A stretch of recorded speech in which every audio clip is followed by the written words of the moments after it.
Hi friends, welcome back to my channel Hema lucky 786. Hi అండి. ఈరోజు నేను టమాటా పప్పు చేద్దాం అనుకుంటున్నాను. అది ఎలా చేస్తానో ఒకసారి మీరు చూడండి.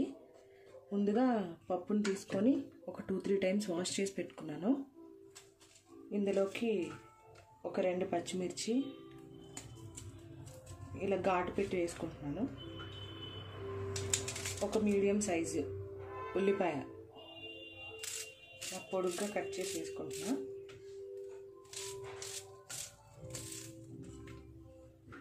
ఒక 4 టమాటాలండి, మీడియం సైజువి, ఇలా పొడుగ్గా కట్ చేసి వేసుకోవచ్చు, లేదంటే చిన్న చిన్నగా కూడా కట్ చేసి వేసుకోవచ్చు.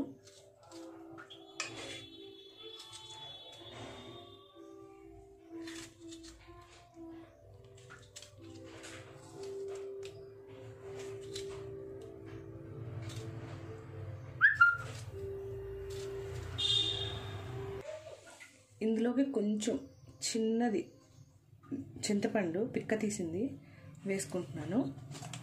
ఇది వేసుకుంటే ఏంటంటే కొంచెం టేస్ట్ బాగుంటుంది పులుపు వల్ల. కొంచెం కారం,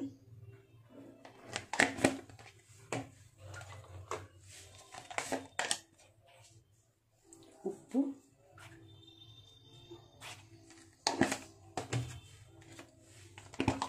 కొంచెం పసుపు, వాటర్ వేసుకొని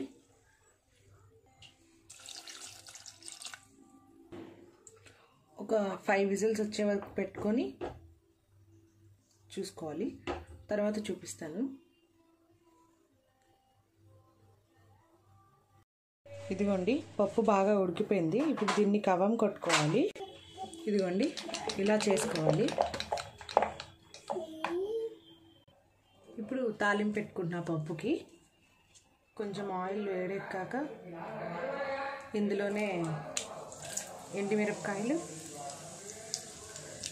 వెల్లుల్లిపాయ, కొంచెం పచ్చిశనగపప్పు, ఆవాలు, జీలకర్ర, కొంచెం ఇంగువ, కొంచెం మెంతులు. ఇవి మెంతులు వేసుకుంటే ఏంటంటే టేస్ట్ బాగా వస్తుంది అన్నమాట. ఇవి బాగా ఫ్రై అవ్వనివ్వాలి. బాగా ఫ్రై అయింది. ఇప్పుడు దీంట్లోకి ముందుగా ఉడకపెట్టుకునే పప్పుని వేసేస్తాను. అంతే, చాలా సింపుల్ ఫ్రెండ్స్ టమాటా పప్పు చేసుకోవడం. ఒకసారి మీరు కూడా ట్రై చేసి చూడండి. మీకు నచ్చినట్లయితే మా ఛానల్ని లైక్ చేసి సబ్స్క్రైబ్ చేయడం మర్చిపోకండి. అండ్ మీరు చేసుకున్నాక పప్పు ఎలా వచ్చిందో కామెంట్లో తెలియజేయండి. Bye friends.